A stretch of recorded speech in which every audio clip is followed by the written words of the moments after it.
The first snow had just begun to fall over the quiet town of Havenbrook when Silas Hart, a soldier carrying more scars than medals, returned with his loyal German shepherd, Ranger. He thought he was coming home to silence, but instead Ranger froze, ears sharp, and Silas followed his gaze. There on the porch of a locked house, two little girls in torn pink dresses huddled against the cold. Their lips trembled blue, their arms wrapped tight around each other, as if the world had shut them out. One clutched a bent tin star, holding it like a key to a door that no longer opened. And when her whisper broke the night, "Daddy, please don't leave again." Silas realized the war he had to fight now was not for a nation, but for family, truth, and the right to keep that door open forever. Don't look away, subscribe, and stay with us, because this story will break your heart and then heal it. The wind off Lake Havenbrook carried the raw bite of early autumn, sharpening every sound that passed through the town's narrow streets. Street lamps hummed with tired light, casting weak halos on the cobblestone walks that once bustled with fishermen and dock workers. Now the town seemed to breathe in silence, as though the whole place had gone to sleep under the veil of its own forgotten stories. On the edge of this quiet, a pickup truck rattled into view, its headlights slicing briefly through the mist before shutting off at the curb.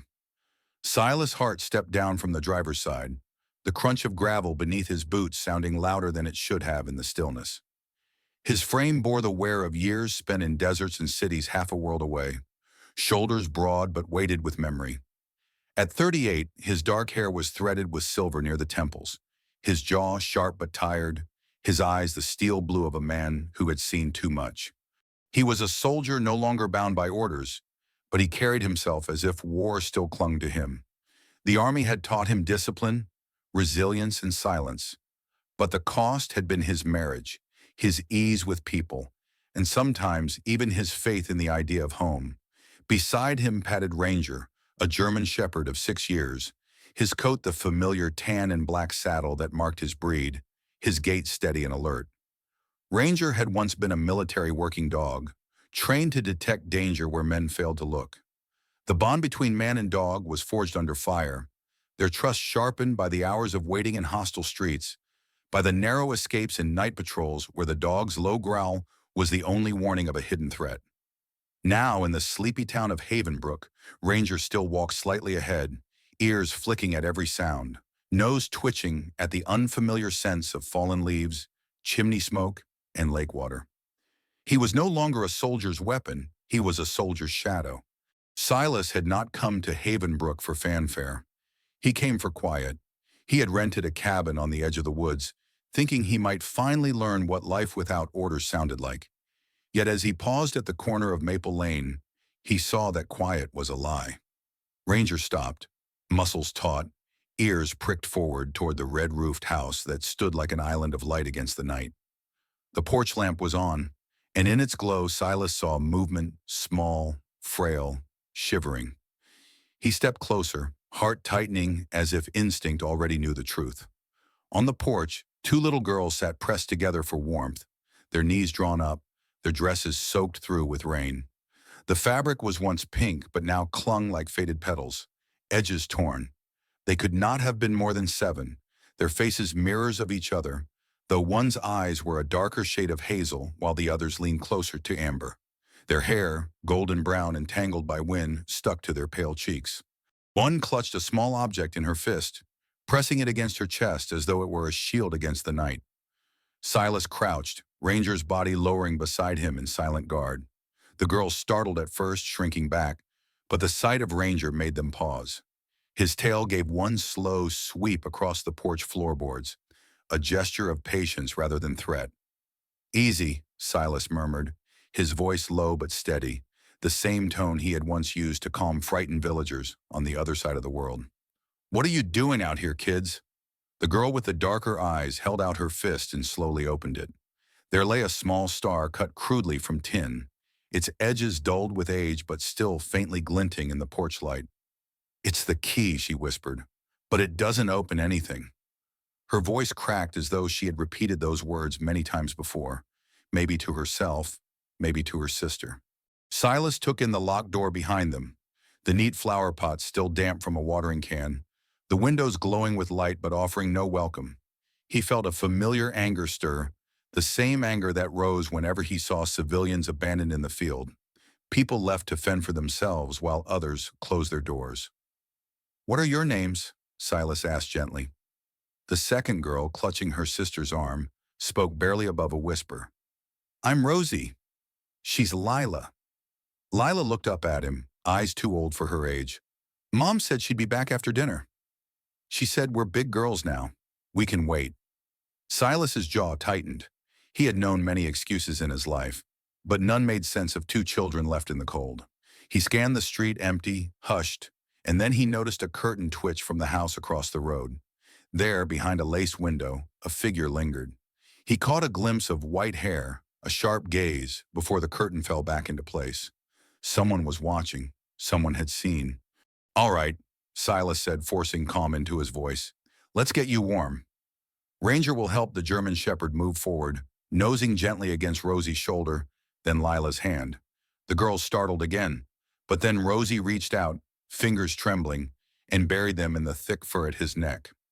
Ranger stood still, letting her lean into him as though he had been bred for this very purpose, not guarding bases, not tracking explosives, but shielding small bodies from a world too cruel. Silas gathered both girls into his arms, feeling the sharp lightness of their frames, the way children should not feel. Their dresses clung cold against his jacket, their small hands gripping his collar, as though terrified he might disappear.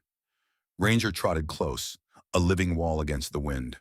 The cabin was not far, a short drive through the winding back roads skirting the lake. Inside, it was little more than a single room with a wood stove, a narrow bed, and a table made from pine planks. But when Silas stoked the fire and Ranger curled himself against the draft at the door, the place filled with warmth. He draped blankets around Lila and Rosie, placed a kettle on the stove, and offered them slices of bread with peanut butter from a jar that had survived his first grocery trip. As they ate, shy at first but driven by hunger, Silas watched them closely. Their cheeks began to flush with heat, their shoulders loosened, though their eyes still flicked to the door as though expecting it to remain locked. Lila held the tin star tightly, refusing to set it down. Rosie leaned against Ranger, who lay on his side with the patience of a seasoned sentinel, letting the child rest her face against his ribs. The dog's steady breathing lulled her into safety more quickly than words ever could. Silas sat back, the firelight carving shadows across his scarred features. He remembered the rule drilled into every unit he had ever commanded. Never close the door to those who can't fight for themselves. It had been a soldier's code once, and now it was his only creed. He leaned forward, voice quiet but certain. "You don't have to worry anymore. In this house, the door stays open." Always outside, the wind shifted, carrying with it the faint creak of the neighbor's porch swing. Behind her curtain, Mrs. Lorraine Whitaker, a widow in her 70s with eyes sharp as needles, stood in silence. She had lived in Havenbrook long enough to know when something wasn't right, long enough to see patterns others ignored, and tonight she had seen two little girls locked out of their home, left under the cold lamp. She whispered to herself as she closed the curtain, "Someone has to remember this." Back inside, Silas adjusted the blankets, Ranger shifting to block the draft near the threshold. The German shepherd's silhouette against the fire made him look like a flame-given form, a silent promise that nothing would pass through that door without him knowing. The two girls drifted into sleep, their breaths soft, the tin star glinting faintly between Lila's fingers. For the first time in years, Silas' heart felt the stirrings of a mission that had nothing to do with orders or battlefields. It had to do with two children who had been left in the dark, and a door that, from this night forward, would never again be locked against them. Morning crept gently into Havenbrook, spilling pale gold over the still lake and filtering through the thin curtains of Silas Hart's cabin. The crackle of embers dying in the stove was the only sound until Ranger stirred, shaking his coat and padding to the door with a low yawn. Silas had spent most of the night half awake, his chair tilted back against the wall, his eyes never leaving the fragile shapes of Lila and Rosie bundled beneath blankets. Now in the faint light of dawn, he could see them more clearly, faces soft in sleep, but marred by shadows no child should wear. When the girls awoke, Their movements were small and tentative, like creatures not yet convinced of safety. Rosie reached first for Ranger, pressing her cheek against his flank with a kind of trust that could not be forced. Lila opened her fist, revealing the bent tin star once more, and clutched it before slipping it into the pocket of her dress. Silas poured warm milk into 2 chipped mugs, setting them carefully on the table. His voice carried no command, only quiet steadiness. Did it happen before? You waiting outside like that? The silence stretched. Rosie lowered her eyes, tracing the wood grain of the table with a fingertip. Finally, Lila nodded, her lips trembling. Sometimes, when Mom goes with Brent, she says we're big girls now. We should wait. The admission was whispered, but it landed heavy. Silas leaned forward, his hands clasped, willing his own voice not to harden. Children don't wait outside. Not in the cold. Not ever. He had promised himself once, in a burnt-out village overseas, that if he ever came home, he would never let another innocent be abandoned. And here, on his own soil, the test had come sooner than he expected. Later that morning, Silas drove them to school in his dented pickup. The building stood near the lake, its brick walls softened by ivy, its windows catching the bright slant of morning sun. At the steps waited Miss Evelyn Park, a woman in her late 20s with smooth black hair tied neatly in a bun, her glasses slipping slightly as she bent to greet her students. Evelyn had grown up in Boston, the eldest child of Korean immigrants who worked grueling hours in diners and laundromats. From an early age, she had been caretaker to her siblings, juggling school with household duties. That early responsibility had shaped her into a teacher who noticed everything. The child who lingered too long at recess, the one whose notebook filled with drawings instead of words, the one who flinched when a door slammed. When she saw Lila and Rosie stepping down from Silas's truck, her eyes narrowed in concern. She greeted them warmly, crouching so she was level with their gaze. "Did you girls have breakfast?" Rosie nodded shyly, her small hand buried in Ranger's fur as if drawing strength. Evelyn glanced at Silas. "And you are?" "Silas Hart," he said simply. "I'll be the one picking them up from now on." There was no room for argument in his tone, but Evelyn detected something more than command, a vow. She nodded once, silently acknowledging both the burden and the relief in his words. That afternoon, when the girls returned to the cabin, Silas found them unpacking their small backpacks. Inside were sheets of paper filled with rough drawings, houses with shut doors, children huddled beneath dark skies. Rosie pulled another sheet from her bag and taped it to the wall. This one was different. A house drawn with a wide-open door, a figure of a dog with pointed ears standing guard beside it. "That's Ranger," Rosie said softly, glancing toward the shepherd who lay sprawled near the stove. Ranger flicked his tail once as though in agreement. Silas bent down, noticing a faint bruise peeking from beneath Lila's sleeve. He gently reached, and she pulled back instinctively. "Where did you get that?" he asked, careful not to let anger edge his voice. Lila hesitated before murmuring, "I was cleaning. I crawled under the bed quick. Brent doesn't like mess." The words were flat, practiced, like something repeated often enough to feel normal. Silas's jaw clenched, but he only nodded and smoothed her sleeve back down. Ranger rose and pressed his head against Lila's arm, as if declaring silently that no one would harm her under his watch. That evening, Silas drove to the red-roofed house. The porch light was on again, the curtains drawn as always. When he knocked, Vanessa Cole opened the door. She was 35, her once striking beauty now dulled by sleepless nights and forced glamour hair dyed chestnut. Silk robe loose around her figure, a faint scent of perfume attempting to mask fatigue. Her eyes widened when she saw Silas. "You again? What are you doing here?" "I'm making this clear," Silas said evenly, Ranger standing tall at his side. "I'll be picking up Lila and Rosie every day, and I'll be keeping record of what I see. If it happens again, them left outside, I'll take it before a judge." Behind Vanessa, Brent Maddox appeared, tall, broad-shouldered. His presence filled the doorway before he even spoke. His shirt was unbuttoned at the collar, sleeves rolled as if he had just returned from a deal he wanted everyone to know was lucrative. His smile was smug, practiced, and his eyes slid over Silas with contempt. "So the soldier's back," he drawled. "You think you can barge in and tell us how to raise these kids?" Silas did not flinch. "I don't think.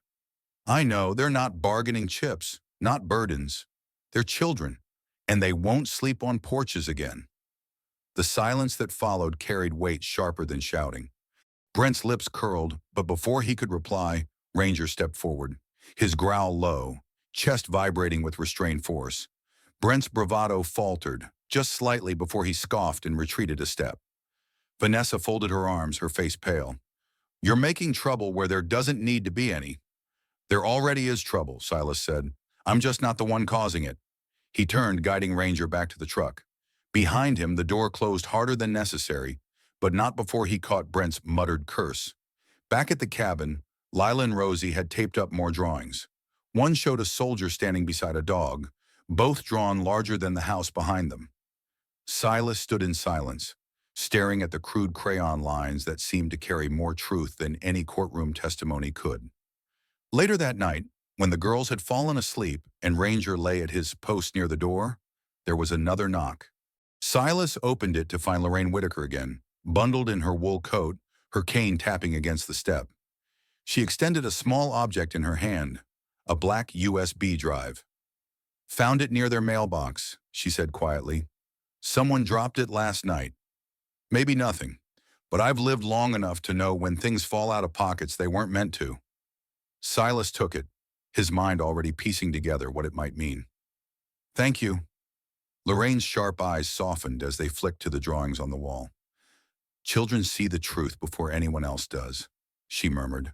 "Don't let them forget that doors are meant to open." When she left, Silas placed the USB on the kitchen table, its dark shape glinting under the lamp. He didn't yet know what it contained, but he knew this. The fight ahead was larger than one locked door. Brent's arrogance, Vanessa's absence, the bruises on Lila's wrist, all threads leading towards something deeper. Ranger shifted in his sleep, nose twitching as though already scenting the storm that lay ahead. The skies over Havenbrook swelled with a storm that had been gathering all day, heavy clouds rolling in from the lake until the entire horizon turned the color of lead. By dusk, the first drops fell, pattering against rooftops like hesitant fingers. Within an hour, rain lashed sideways across Maple Lane, rattling shutters and bending the old birches toward the ground. Thunder echoed across the water, and the town seemed to shrink into itself. Doors and windows locked tight. At the red-roofed house, Vanessa Cole stood before the mirror, carefully applying lipstick under the yellow glow of the hallway lamp. Her chestnut hair, though dyed and styled, showed hints of fray at the ends, a reflection of too many late nights and restless mornings. She fastened a pearl necklace around her throat and stepped back, smoothing her black dress. At 35, Vanessa still carried beauty, but it was the kind that required maintenance, layered like a mask over exhaustion.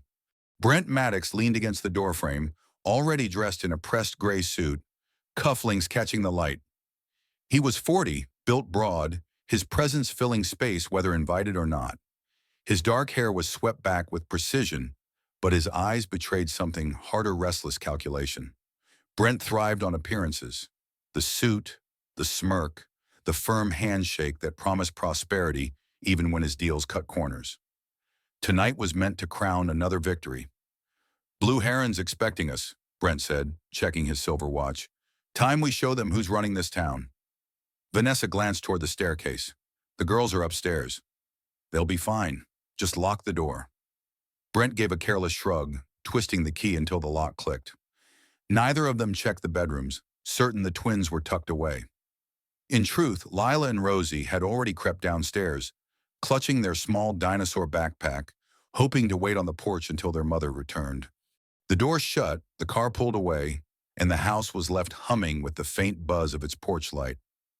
Lila tried the knob, it wouldn't turn. Rosie fished in her pocket for the spare key Vanessa had once tossed at them, with a distracted, "Don't lose it." Her small fingers fumbled, wet from the mist, and the key slipped through a gap in the porch boards. She gasped, reaching, but it was gone. The rain came harder, soaking their pink dresses until they clung to their thin bodies. They huddled together on the steps, shivering beneath the lamp's glow. the storm drumming its merciless rhythm around them. Across the street, Mrs. Lorraine Whitaker had been reading by her window when she noticed two small figures pressed together against the downpour. At 74, her eyes were not what they had once been, but she recognized desperation even through sheets of rain. She reached for her cane and an old black umbrella, her wool cardigan buttoned tight, and stepped into the storm. Lorraine had lived through wars and buried her eldest son lost in Vietnam. Suffering left her unwilling to look away when innocence was abandoned. Meanwhile, in his cabin by the woods, Silas Hart sat at the kitchen table, his chair tilted back. Ranger sprawled at his feet. The storm's howl rattled the thin walls and unease tightened Silas's chest. He had learned to trust feelings like this, what soldiers called the sense, that prickle when danger hovered unseen. Ranger lifted his head suddenly, ears pricked, a low growl rumbling from deep in his chest. Silas stood at once. "You feel it too, boy?" Ranger barked, sharp and insistent. Within minutes they were in the truck, headlights cutting through curtains of rain. When Silas turned onto Maple Lane, the beam froze on two small girls crouched on the porch of the red-roofed house, rain plastering their hair to their faces. Lorraine stood beside them, umbrella trembling against the wind, her cane dug firmly into the wood. Silas slammed the brakes and leapt into the storm. He scooped the girls into his arms, their bodies light, ice cold. Rosie buried her face against his chest, whispering through chattering teeth, "Daddy, please don't leave again." The word pierced through him, deeper than any wound he had carried from war. He pressed them close, whispering back fiercely, "I'm here. I'm not going anywhere." Ranger pressed against his leg, tail braced, growl steady like a warning to the storm itself. Lorraine's voice rose above the rain. "You saw it. You know. And so will the judge." Her eyes burned with certainty, her umbrella a shield over all of them. Silas nodded, carrying the girls to his truck, Ranger leaping in after. The storm howled on, but within the cab there was warmth, the kind forged not by stoves but by presence. The next day, Havenbrook buzzed with rumor. Stories of the twins left outside in the storm traveled quickly in a town where nothing remained secret long. At the Blue Heron, the lakefront restaurant of polished wood and candlelit tables, Vanessa and Brent tried to smother whispers beneath champagne and laughter. The Blue Heron was their stage tonight, its wide windows still streaked with rain. Business partners leaned in, eager for Brent's promises of booming developments. The twins sat at the table, their dresses changed but their eyes still hollow. Brent rested a heavy hand on Lila's shoulder, his voice booming with false warmth. "These girls are lucky. With me, they'll have everything they need. Isn't that right?" He leaned closer, lowering his voice with a smile too sharp. "Go on. Call me Dad. Say it so everyone hears the clatter of silverware stilled." Diners turned, ears straining. Rosie's throat tightened, her small hands clenched in her lap. She glanced at her sister, then lifted her chin with trembling defiance. "I already have a father, the one who doesn't lock the door when I come home." A hush fell over the restaurant. Brent's face darkened, his smile breaking like glass. He reached for Lila's arm, but before he could grip, a low growl filled the air. Ranger was there, slipping in silently with Silas. The shepherd's body planted firm between Brent and the girls, his teeth bared in restrained warning. Brent froze, fury flickering in his eyes but checked by the weight of every gaze in the room. Silas stepped forward, his voice calm, steady, commanding. "That's enough. They don't need another father. They already know who theirs is." He guided the twins from their chairs, Rosie clutching his sleeve, Lila pressing against Ranger's fur. Together they walked toward the door, the whispers of Havenbrook swirling behind them.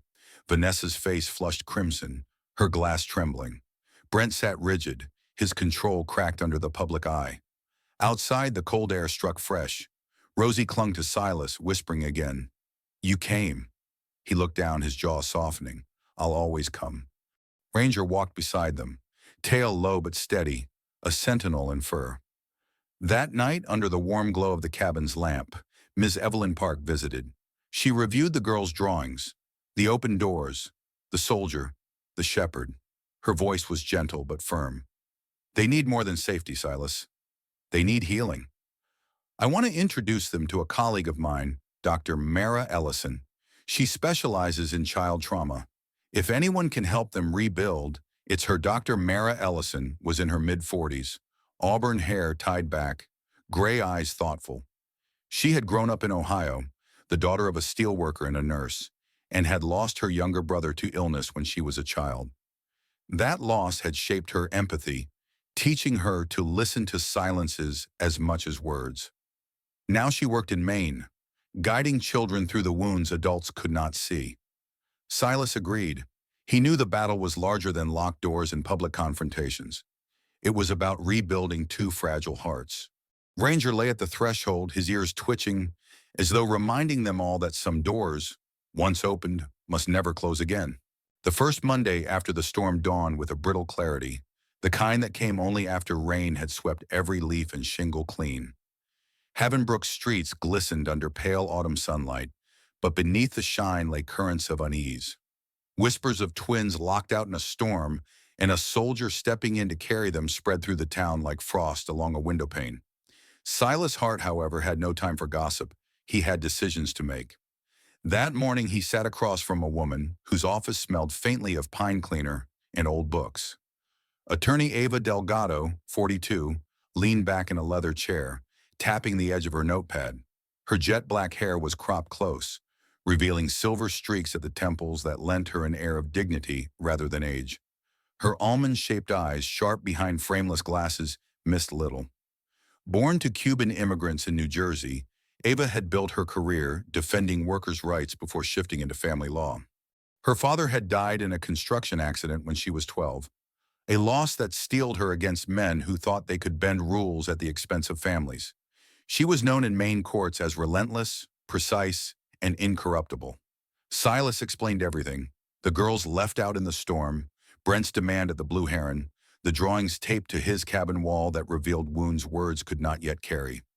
Ava listened without interruption, occasionally jotting notes in clean, angular handwriting. At last she looked up. "We'll file an emergency guardianship petition," she said, voice calm but decisive. "The evidence is stacking in your favor. Teachers, a psychologist, a neighbor who witnessed abandonment in a storm.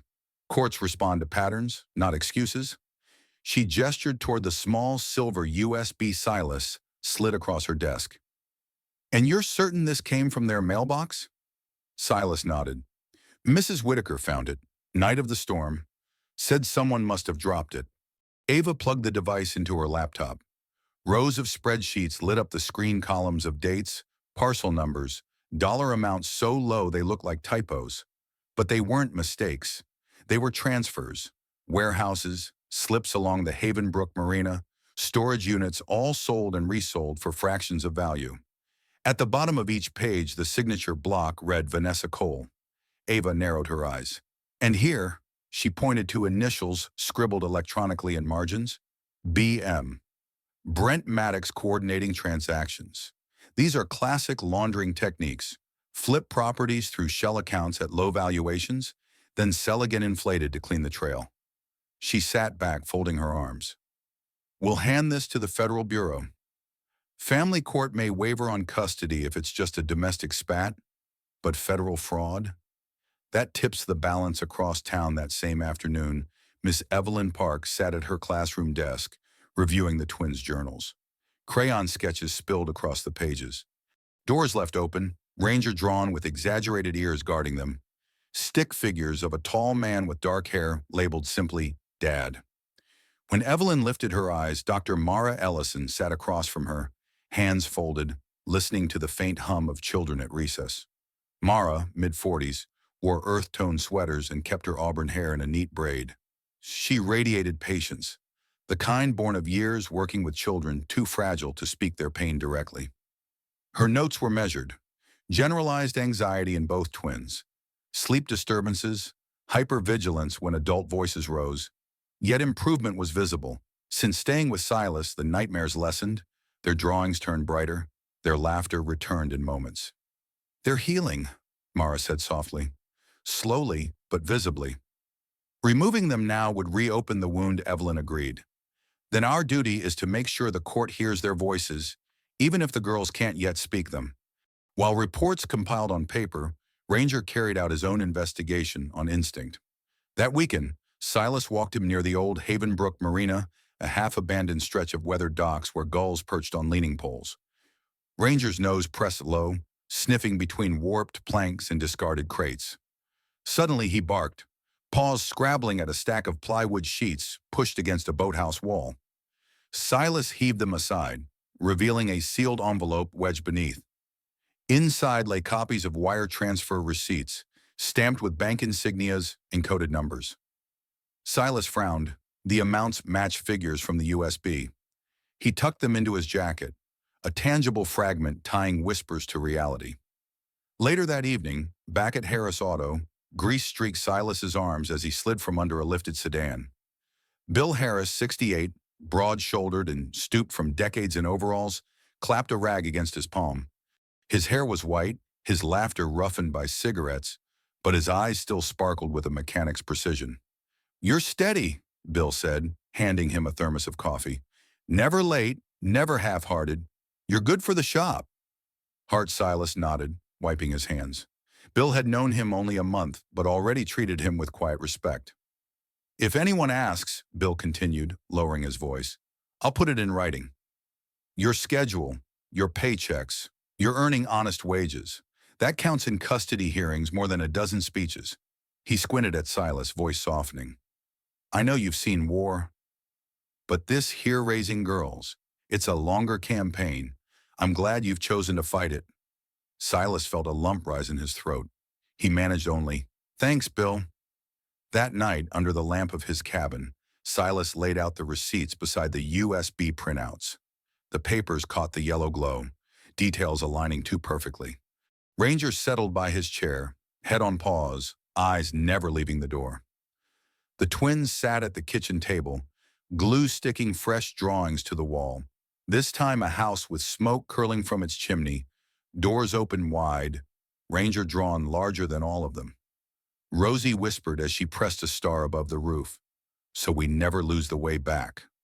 Silas looked at them, at the papers, at Ranger watching, steady as a sentinel. For the first time, he felt not only the burden of proof, but also the fragile beginning of hope. Snow had fallen through the night, soft and steady, until Havenbrook was cloaked in white. By morning, the courthouse steps looked like an altar, draped in purity, every footprint a testimony of arrival. Inside, the air hummed with anticipation. The case of Silas Hart, the soldier-turned-guardian, had drawn neighbors, reporters from Bangor, even strangers who had only heard whispers of twins left in the storm. The benches filled quickly, the rustle of coats and boots creating a current of tension. Judge Miriam Hale presided, a woman in her late 50s with hair pinned in a neat silver bun and glasses that balanced with exacting poise on the bridge of her nose. Her reputation was firm, fair, unshakable, unwilling to let wealth or theatrics sway her judgment. Born in rural Vermont, daughter of school teachers, Miriam had carried into adulthood the discipline of simplicity. She believed justice should be felt by the child before it was calculated by the parent. Her black robe hung straight, her eyes sharp but not cruel. At the front, Vanessa Cole sat rigid, her silk blouse creased at the elbows. She was pale, not with sickness, but with the strain of days spent fielding questions about Brent's dealings. At her side, her attorney, a tall man named Gregory Pierce, known for his booming voice and fondness for courtroom spectacle whispered strategy. Brent Maddox, however, was absent. Only his shadow remained in the form of whispered rumors. The whispers proved true when a court clerk entered hastily with a slip of paper. Ava Delgado, seated at Silas's side, caught the message, her lips tightening into the faintest smile. The hearing began. Gregory Pierce rose, spreading his arms as though the gallery itself were the jury. "Your Honor, this case is not about drama in the rain. It is about stability. My client, Vanessa Cole, has built a household sustained by financial strength and social connection. The children require not just affection, but security. And Mr. Brent Maddox, though not present today, has provided precisely that. To uproot these girls now would be to jeopardize their future comfort."